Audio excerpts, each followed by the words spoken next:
आज मैं आपको केंद्रुम दोष के बारे में बता रही हूँ। देखिए, यदि लगन चार्ट में यहाँ आपका चंद्रमा बैठा हुआ है और चंद्रमा के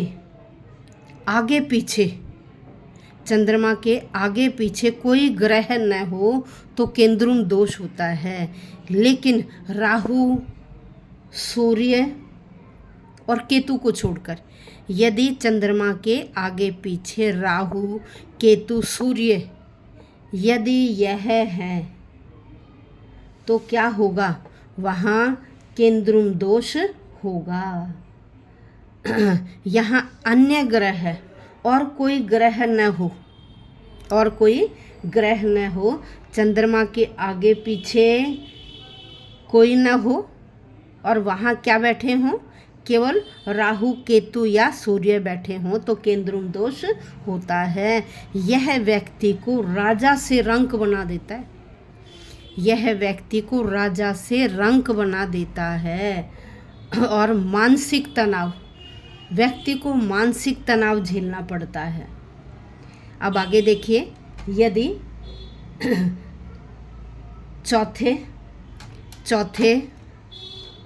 सातवें और इन 10वें, यदि चौथे, सातवें, 10वें इन घरों में कोई ग्रह न हो, यदि इनमें कोई ग्रह न बैठा हो तो यह जो केंद्रुम दोष बनता है वो खत्म हो जाता है, भंग हो जाता है।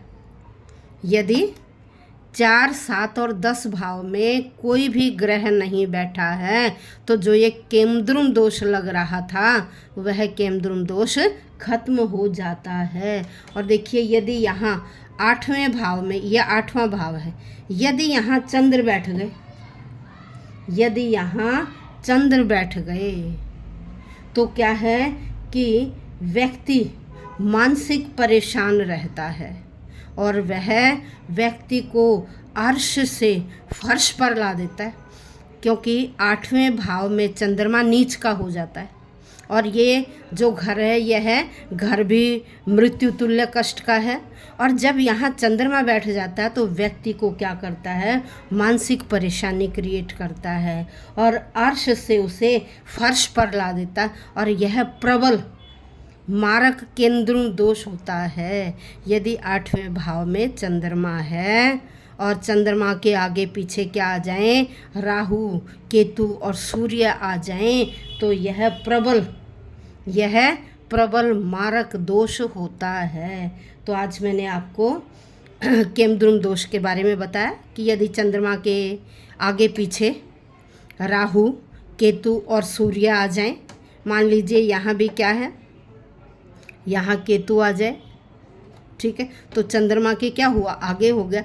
चंद्रमा के आगे पीछे राहु, केतु, सूर्य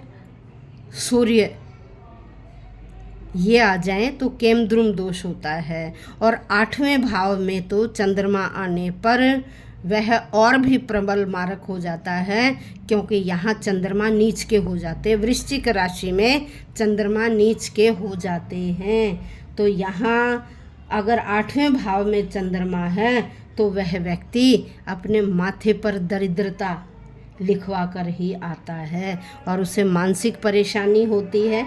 ऐसा व्यक्ति अर्श से फर्श पर आ जाता है। और यदि देखिए, यह है छठा घर, यदि इस छठे घर में चंद्रमा है, इस 8वें घर में चंद्रमा है और यहाँ 12वें घर में चंद्रमा है, यदि 6, 8, 12 घर में चंद्रमा है तो यह दोष और भी बलशाली हो जाता है।